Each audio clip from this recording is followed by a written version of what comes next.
A mega railroad is an unofficial name I have given to a rail line or close group of rail lines that are noticeably larger than the competition for their time.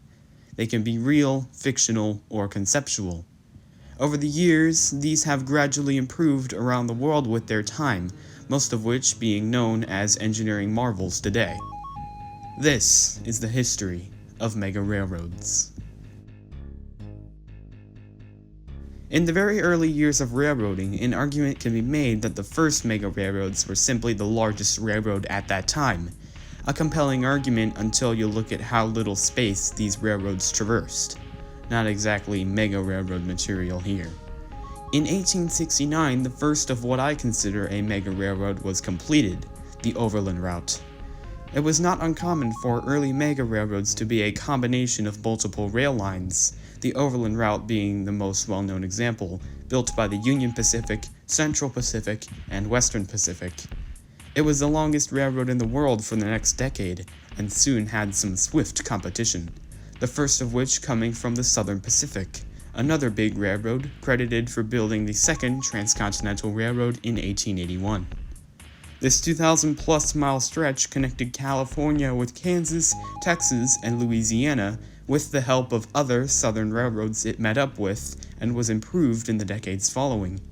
One big change was the addition of the Atlantic and Pacific, a smaller railroad owned by the Santa Fe, allowing Santa Fe trains to travel all the way to Southern California on Southern Pacific's route, before outright purchasing the line later on. Several decades later, the Santa Fe would cut off their difficult Raton Pass through Colorado, changing the line to instead go on the easier flats of Oklahoma and northern Texas. These changes all led to the present-day BNSF Southern Transcon we know and love, which hauls heavy intermodal trains and is considered by some a railroad superhighway. Around the same time, Canada was working on its own transcontinental railroad, the present-day Canadian Pacific, finished in 1886. This line would be the longest in Canada for many years following, and also had several changes, including the removal of the Big Hill, replaced by the easier-to-go-over spiral tunnels. Back in America, the Northern Pacific had completed their railroad from Chicago to Seattle. Interestingly, it was the first time that a 210 type steam engine was ever used in railroading. The Northern Pacific's line was soon challenged by James J. Hill's Great Northern, and both would stay in competition until 1970, when they both became part of the Burlington Northern, and stayed that way until 1995, when the Burlington Northern became the BNSF, and is now known as BNSF's Northern Transcon. Meanwhile, over in Russia, yet another mega railroad was being planned, the Trans-Siberian Railway.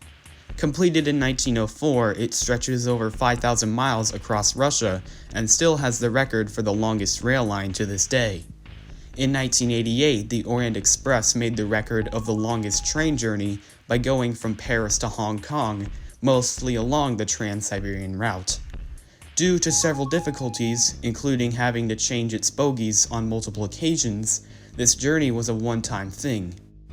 The longest train journey in regular service is held by the Trans-Siberian Express, which currently goes along its namesake line.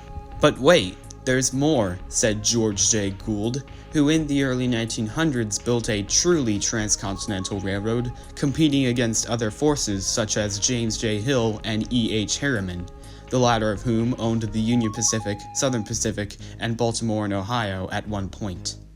The Gould Transcontinental System, as it was affectionately known, ran from San Francisco to Toledo, operated by the Western Pacific, Rio Grande, Missouri Pacific, and the Wabash.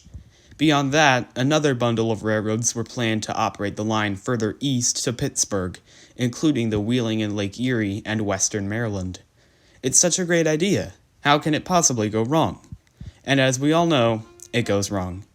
The Panic of 1907 strolled in and ground construction to a halt, making the plan fall apart and forgotten about in the years following, until 1931, when the Alphabet Line, a similar project, revived the idea. It was an outgrowth of the original line and sported more big names in the railroad industry. If Operation Pastorius was a success during World War II, the Alphabet Line would have likely been a main choice for rerouting Pennsylvania trains. In fact, the Interstate Commerce Commission liked it so much they wanted to make yet another similar system. But like the original, it was cut short by a greater economic depression. That's about it for real-life mega railroads. To look for more, we must now dive into the realm of fiction.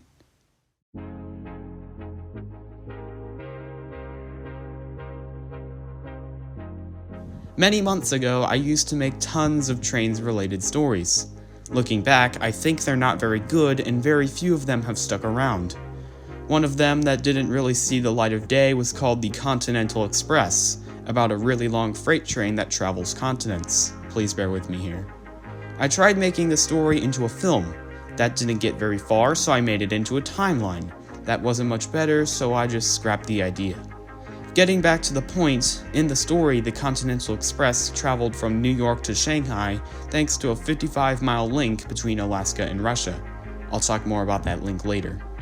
Anyway, the Continental Express itself was operated by multiple different railroads in different countries, similar to another story I once thought of, the Interstate Railway System. There's not as much more to say about this one because it's rather straightforward. It's just the interstate highway but with trains. That's literally it. Have no fear, there are many more fictional mega railroads than just my cringy failed stories. The 1935 film Streamline Express stars a futuristic monorail liner that travels non-stop from New York to Los Angeles. The film doesn't really go into the train's history, construction, or anything like that, but considering it travels cross-country and likely took a long time to build, I personally count it. Over in Japan during the late 70s, an anime titled Galaxy Express 39 showcases a train that literally travels through space. Quite the different concept. Out of all the mega railroads, this one is definitely the longest since planets are millions of miles away from each other.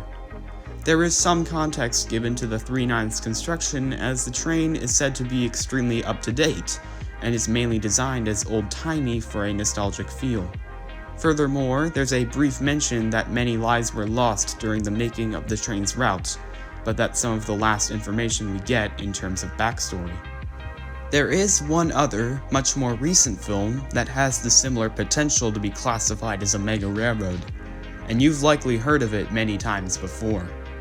Hear me out, this one is the Polar Express. It's mentioned multiple times in the film, but the main characters are from Grand Rapids, Michigan. Herpesheimer's! Herpesheimer's! What's the rowdy? Going to the States. Grand Rapids, Michigan. Michigan is a long way from the North Pole though, making the Polar Express a candidate in the first place. Like the other films, not much backstory is given to the train or how it was built, so we can't exactly draw many solid conclusions here. From what I know of, these three movies are some of the only train films that include a possible mega railroad. There is one more place we could look though, and conveniently, it's right in between fantasy and reality.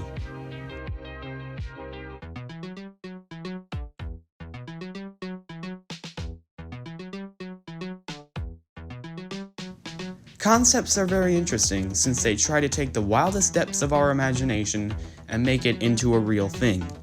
Structures almost beyond our comprehension, the Tokyo Tower of Babel, a Dyson sphere, and many more are just a few examples. In such a rabbit hole of these crazy projects, you can still find the railroads. Going back to the 19th century, a man by the name of William Gilpin proposed a global railroad network spanning every single continent, being headquartered in Denver and named the Cosmopolitan Railway. Remember that 55-mile Russia to Alaska link I talked about? Turns out many others have taken note of it as well.